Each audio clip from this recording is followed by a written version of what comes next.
Wolves finally picked up their first victory of the season in the Premier League as they beat Southampton 2-0 to move off the bottom of the table. It was goalless between West Ham and Everton. You heard boos ringing out at the full-time whistle. We'll bring you a West Ham fan's perspective on that game later.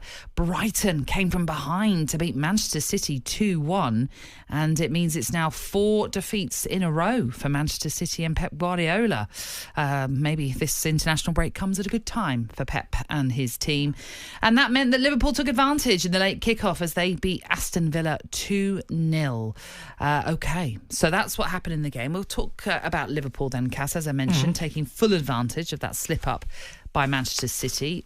They are now 5 points clear in top spot. Mohamed Salah putting in another big performance, setting up the opening goal for Darwin Nunez before putting the game to bed in the second half. He becomes the quickest player in Liverpool history to reach 10 goals and assists at this stage of a season. And the Reds manager Arne Slot said that he was delighted by how mature his side's performance was in all aspects. What impressed me most were probably the things I've seen for many times already, but then you get used to this as well. So the work rate of the players again was incredible tonight. I wouldn't say that it impressed me, but it was different than some other games from us, that we were really patient, especially the second half when we had the ball. Aston Villa were not planning to step out or to press us, and in some other games we are a bit too impatient then. But today we controlled well possession better, in my opinion, than some other games we've played. OK, so that's some of what Arne Slot had to say after that victory for Liverpool. It's always sort of set up nicely when you have your rivals losing before you. Yeah, it kind of means you know what you have to do to try and pull clear of them, which is obviously quite handy. But also it adds a little bit extra pressure because they've lost and now everyone's thinking, well, it's time for you to pull clear. And Liverpool seem to ride those kind of that sort of pressure that's put on them. Well, what's the most amazing thing is, lots of people, rightly so, felt the weeks that we've just had, this will test Liverpool. And so far, they've beaten Leverkusen 4-0. Yes. They've obviously played Brighton behind in the game, turned that around and won the game. And yesterday, taken on a team that's made Champions League football last year.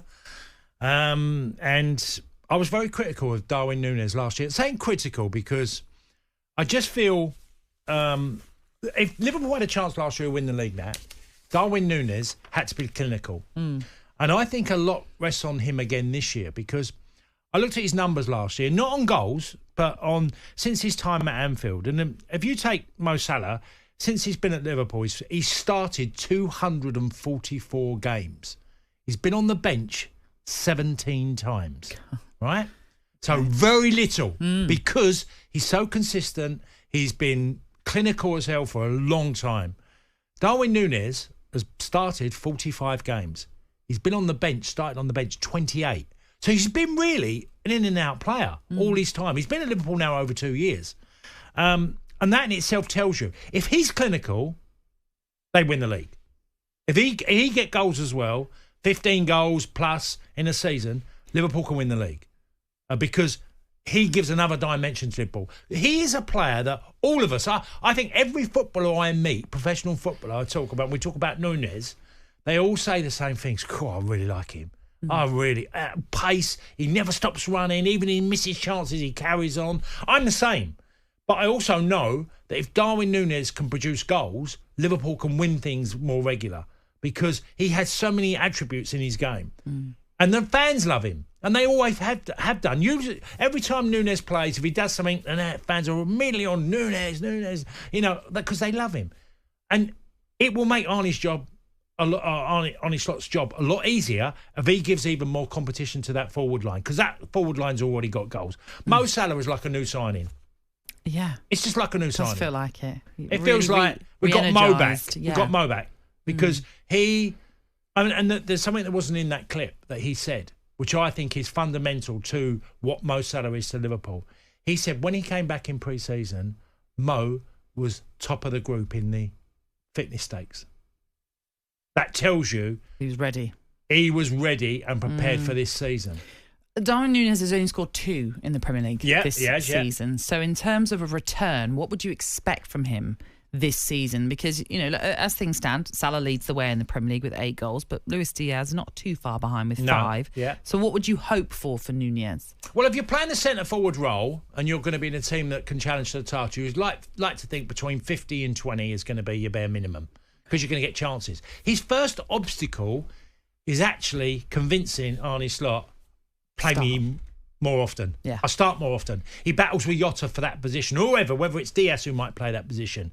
That Slot goes, do you know what? If he's fit, he's my number one. He's got to win that battle because he's never won that for me. He's had periods where, even with Jurgen, that he would start, but quite quickly it changes and then he gets left out again. And I think he's got to convince Slot that he's ready for a season of lots of games, lots of performances, and being clinical, because I think ultimately that will define him at Liverpool because the fans love him. That's not questioned at all. I think it's all about can he deliver, and I think if you think between 15 and 20 goals, that is a dimension that I think will enable Liverpool to get even more points over the course of the season. Quite remarkably, that's a 4th defeat in a row for Aston Villa in all competitions. In fact, you've got to go back as well to the 19th of October for the last time they won in the Premier League, which sort of seems strange to sort of say that about Villa because all we've ever talked about is positive things about them, but they are going through a little bit of a tricky period. All Champions League football. Is that what it is, do you think? Well, is that it's a lot now. Well, it's the cost of Champions League football, European football in general, is that you have to bolster your squad, you be very competitive, and also Villa have had to be very careful with financial fair play. Yeah. They can't go out and spend 150 million again. They've got to balance the books. So the challenge is to get and be competitive. But even one of the big problems with financial fair play is that you can go forward quite quickly and then suddenly you've got the handcuffs on. Because you have to then think, who can we bring in? Who do we have to move out? Yes, they spent 50 million on Onana, but we're talking a lot more. A bolter in the squad is like 4 or 5 players of very high quality. Villa haven't been able to do that, and I think that's quite clear. It's the same sort of problem that Newcastle have faced. Yes, they could spend big, and they could probably spend a lot more to push the club again. But they can't because of financial rules. And yes, look, that's all up in the air at the moment anyway, isn't it? The financial regulations. Sure. But it stopped them building a squad, before getting to this season. Yeah. So Villa are 8th in the table, as we've mentioned, with Liverpool top. And we say 4 successive defeats for Villa. It's also 4 successive defeats for Manchester City, which seems so unheard of. Talked about it yesterday, didn't we? I know. They lost to Brighton, who came from behind late on to win that game last night. It's the first time since 2006 that they've lost 4 in a row. That's something Pep Guardiola has never experienced either. I heard that yesterday, and I heard Stuart Pearce was the manager then. I thought, Stuart won't like that. No, gloss over that one. It was Erling Haaland, though, that opened the scoring in that first half. But there was a quick second half double from João Pedro and debutant Matt O'Reilly that earned all 3 points. Speaking to talkSPORT's Ian Abrahams, Manchester City boss Pep Guardiola stressed the importance of proving the doubters wrong despite their poor run of results. Okay, maybe I'm wrong. So I'm pretty sure all the other 90 teams in the Premier League, they want to finish their season. Sport is nice when they are, another one is winning. It doesn't matter. Listen, maybe I'm wrong. It doesn't matter. Maybe not. I know sometimes the reaction from many of you when we scored the goal in Wolves in the last minute, how disappointed they were. You know that? You know perfectly. So it's happened. It's normal. So every time winning the same team, but that is what is nice, to make them wrong. But right now they are right. So we are not consistent for the time, many times, but we will see in the future.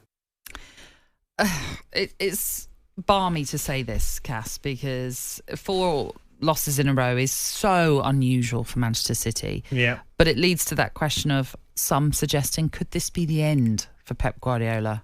His contract comes to an end, of course. Yeah. In the summer. That could easily happen, that he could move on or think it's time to change. That happens. You never can second guess these people. But what was quite clear yesterday, the things we talked about before the game was No John Stones, no Ruben Dias, no Rodri in front. That causes problems. Look at their back four. Rico Lewis is playing left back. He's played right back. He's playing left back. You look at Garvadale, who's played full back and then is used as a centre half. You've got a young lad alongside him in Simpson Poussey, who's alongside him.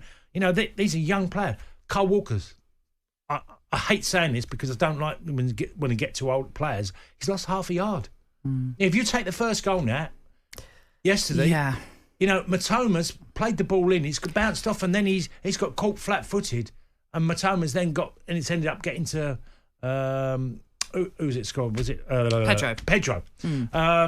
So you know that it felt they're missing these huge characters in their team physically, and Cole Walker has lost half a yard.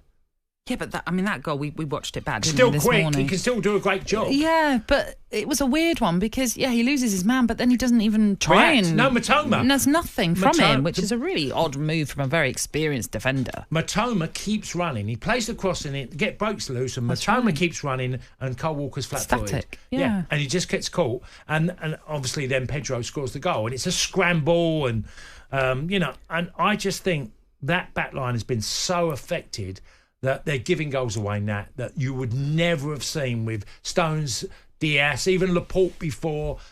They would not have conceded that type of goal.